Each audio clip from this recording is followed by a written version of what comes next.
ഈശോ മിശിഹായിക്ക് സ്തുതിയായിരിക്കട്ടെ. ഈശ്വരേറ്റ സ്നേഹിക്കപ്പെട്ട സഹോദരരെ, ഉയർപ്പ് തിരുനാളിൻ്റെ എല്ലാ മംഗളങ്ങളും നിറഞ്ഞ ഹൃദയത്തോടെ തികഞ്ഞ പ്രാർത്ഥനയോടെ നിങ്ങൾക്ക് ഓരോരുത്തർക്കും ഞാൻ ആശംസിക്കുന്നു. ഉയർപ്പ് തിരുനാൾ ദിവസം നമ്മുടെ ശ്രദ്ധ പതിയേണ്ട ഏറ്റവും പ്രധാനപ്പെട്ട ചിന്ത അല്ലെങ്കിൽ പ്രമേയം എന്താണ് എന്ന് നമ്മൾ വിശുദ്ധ ഗ്രന്ഥത്തിലേക്ക് നോക്കി ധ്യാനപൂർവ്വം അന്വേഷിച്ചാൽ നമ്മൾ പലപ്പോഴും നോട്ടം എത്തിയല്ലാത്ത ഒരു ചിന്തയിലേക്കാണ് അവിടെ വരേണ്ടത്.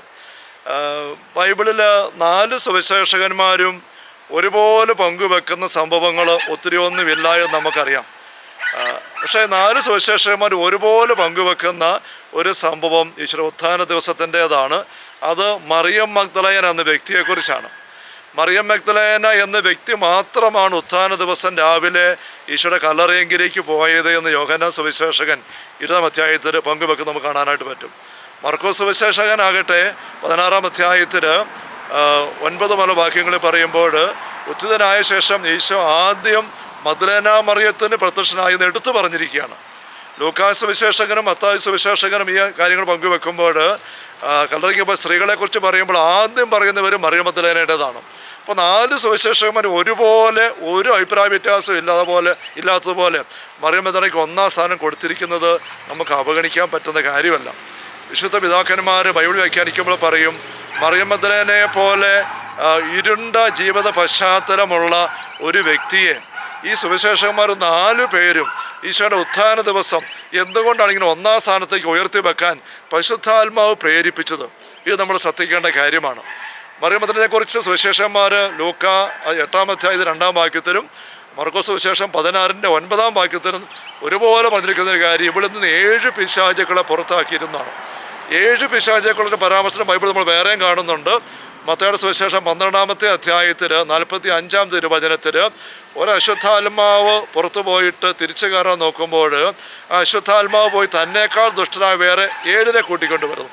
അങ്ങനെ 7 അശുദ്ധാത്മാക്കളെ കുറിച്ചുള്ള ഈ വചന പരാമർശത്തിൽ നിന്നാണ് പിന്നീട് സഭാപിതാക്കന്മാർ 7 മൂലപാപങ്ങളെക്കുറിച്ചുള്ള പ്രബോധനം രൂപപ്പെടുത്തിയെടുക്കുന്നത്. എന്ന് വെച്ചാൽ ശരീരം, ലോകം, പിശാച് എന്നീ 3 തിന്മയുടെ മേഖലകളെയും ഉൾക്കൊള്ളിച്ചുകൊണ്ട് രൂപപ്പെടുത്തിയിരിക്കുന്നതായ മൂലപാപങ്ങളുടെ സമ്പൂർണമായ ആധിപത്യത്തിൽ അല്ലെങ്കിൽ അടിമത്തത്തിൽ അമർന്ന് കിടന്നിരുന്ന ഒരു വ്യക്തിയായിട്ടാണ് മറിയം മഗ്ദലേനയെ വിശുദ്ധ ഗ്രന്ഥം അവതരിപ്പിക്കുന്നത്.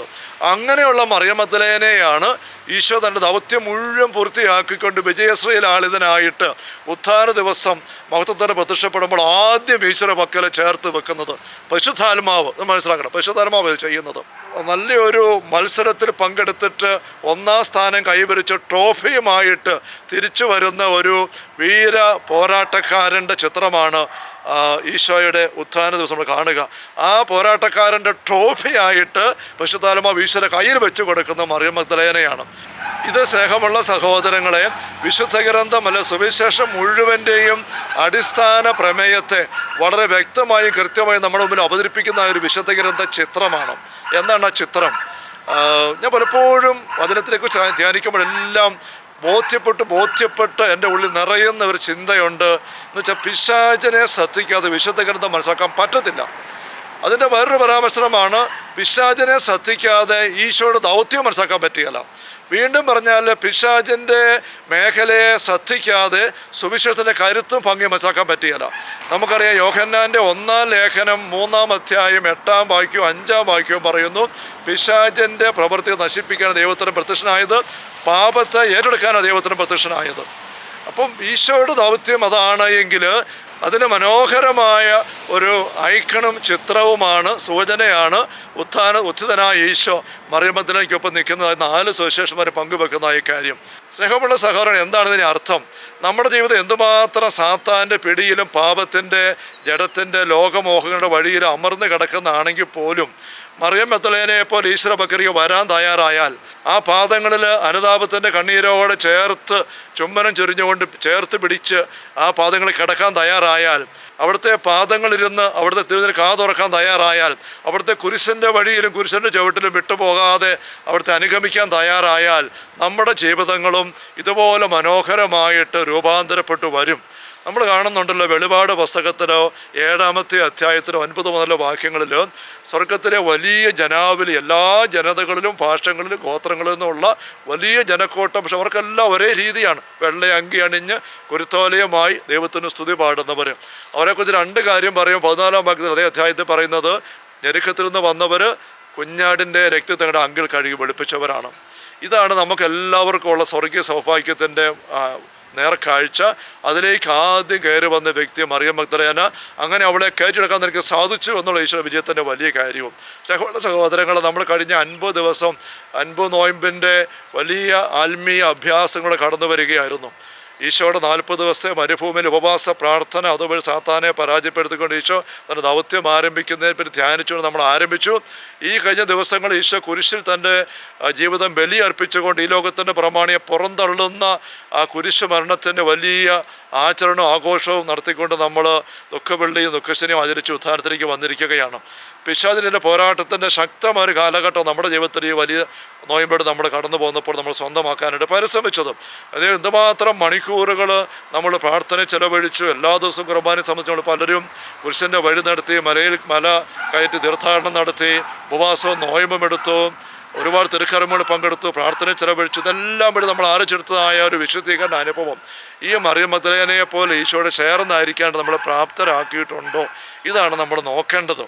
നമ്മൾ ഇന്ന് ഉത്ഥാന ദിവസം ആഘോഷിക്കുമ്പോൾ ഈ പൗലോസ് പറയല്ലേ ഫിലിപ്പിയ ലേഖനത്തിൻ്റെ 3-ാമത്തെ അധ്യായത്തിൽ, നേടിയെടുത്തതിനെ മുറുകെ പിടിച്ചുകൊണ്ട് വേണം നാം മുന്നേറാൻ. ഈ 50 ദിവസങ്ങൾ നാം നേടിയെടുത്തതിനെ മുറുകെ പിടിക്കണം, ഒട്ടും പുറകോട്ട് പോകരുത്. ചിലപ്പോഴൊക്കെ ചില ആൾക്കാരിങ്ങനെ തമാശ രീതിയിൽ പറയും, നല്ലവരായിട്ട് ജീവിച്ചു മടുത്തു, അങ്ങനെ പറയുന്നത് കേട്ടിട്ടുണ്ട്. നമ്മൾ ഈ 50 ദിവസം പ്രാർത്ഥന ഉപവാസം ജീവിച്ചു മടുത്തോ, അതോ ദൈവത്തോട് ഈശോയോട് ചേർന്ന് വരുന്ന അനുഭവം സ്വന്തമാക്കിയതിൻ്റെ ആവേശത്തിലാണോ? ചിലപ്പോഴൊക്കെ 50 ദിവസം നേടിയെടുത്ത കാര്യങ്ങൾ ഉയർപ്പിൻ്റെ ആഘോഷം, ഈസ്റ്ററിൻ്റെ ആഘോഷം, പിന്നീട് ദിവസങ്ങളിലെ അയഞ്ഞ ജീവിതത്തിൻ്റെ രീതികൾ വഴിയായിട്ട് മുഴുവൻ നഷ്ടപ്പെടുത്തിക്കൊണ്ട് പോകുന്ന ദയനീയ അവസ്ഥയും നമ്മൾ ജീവിതത്തിൽ അനുഭവിക്കാറുണ്ട് എന്നുള്ള ഒരു കയ്പുള്ള സന്തോഷമില്ലാത്തൊരു യാഥാർത്ഥ്യം തന്നെയാണ്. ഞാൻ ചിലപ്പോഴൊക്കെ ഓർക്കും നാരായണത്ത് ഭ്രാന്തൻ്റെ ഉദാഹരണം. അങ്ങേര് ഇങ്ങനെ വലിയ ഉണ്ടക്കല്ല് പാറ ഉരുട്ടി ദിവസം മുഴുവനും വെയിലത്ത് വേർത്ത് ചൂട് സഹിച്ചിങ്ങനെ മലമുകളിൽ കയറ്റും, വൈകുന്നേരമാവധി മലമുകളിൽ എത്തിച്ചിട്ട് പിന്നെ ചെയ്യുന്നത് താഴേക്ക് ഉരുട്ടി വിട്ട് അത് കൊണ്ട് പൊട്ടിച്ചിരിക്കുകയാണ്. പിന്നെ ഇത് തന്നെ ചെയ്യുകയാണ്. ഇങ്ങനെ ഇതുപോലെ ആയി പോകുന്നുണ്ടോ ചിലപ്പോഴൊക്കെ നമ്മുടെ ഈ 50 ദിവസത്തെ ആത്മീയ പോരാട്ടത്തിൻ്റെ അനുഭവത്തിലൂടെ നമ്മുടെ ദൈവത്തെ നമുക്ക് ഉയർത്തിയെടുത്തിട്ട് ഒരു സത്തയില്ലാതെ എല്ലാം കൈവിട്ടു പോകുന്നൊരു അനുഭവം അങ്ങനെ സംഭവിക്കാതിരിക്കട്ടെ. നമുക്ക് ഒരുമിച്ച് പ്രാർത്ഥിക്കാം, ഒരുമിച്ച് പരിശ്രമിക്കാം. Hallelujah, hallelujah. ഏറ്റവും സ്നേഹമുള്ള സഹോദരങ്ങളെ, ഒരിക്കൽ കൂടെ ഉയർപ്പ് തരുന്നതാണ് എല്ലാ മംഗളങ്ങളും ദൈവാനുഗ്രഹങ്ങളും മുന്നോട്ട് നിലനിൽക്കുന്ന ആത്മീയ കരുത്തിൻ്റെ അനുഭവം നിങ്ങൾക്ക് ഓരോരുത്തർക്കും ഞാൻ ആശംസിക്കുന്നു.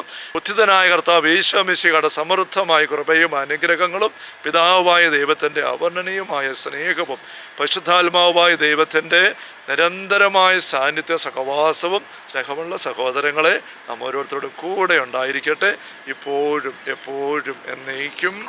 ആമേൻ. ഈശോ മിശിഹായ്ക്ക് സ്തുതി ആയിരിക്കട്ടെ.